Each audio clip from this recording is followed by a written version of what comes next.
Okay guys, so magbabike check tayo ng bike ng ating tatay.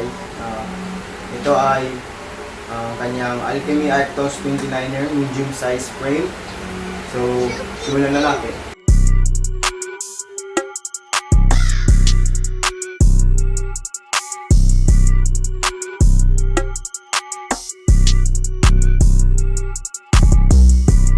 Start tayo sa kanyang groupset. Ang kanyang groupset ay SRAM NX 12 speed EL with a crank of descendant curvative na 32 chainring at saka NX lahat maliban lang sa chain kasi GF yung chain niya, shifter NX saka yung crank niya descendant. Next naman tayo ay sa cockpit. Ang kanyang cockpit ngayon ay renthal fat bar alloy, 35mm of clamping and 32 yung length ng kanyang stem. So this is a 35mm of at saka 30mm rise. Then sa kanyang brakes naman meron siyang same brakes na 4 piston, usually for downhill. Very accurate siya kung mag-brake ka.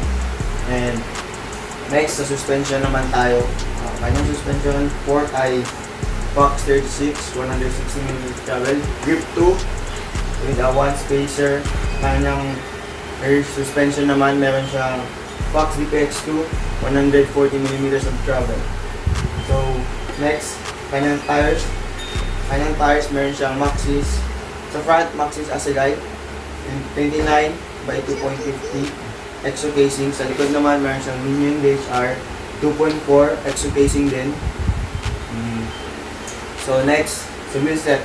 Kung nakikita nyo naman sa wheelset ay siya ay naka-NV pero hindi siya naka-NV. Stance CTR flow na ang decals niya ay NV. So yun.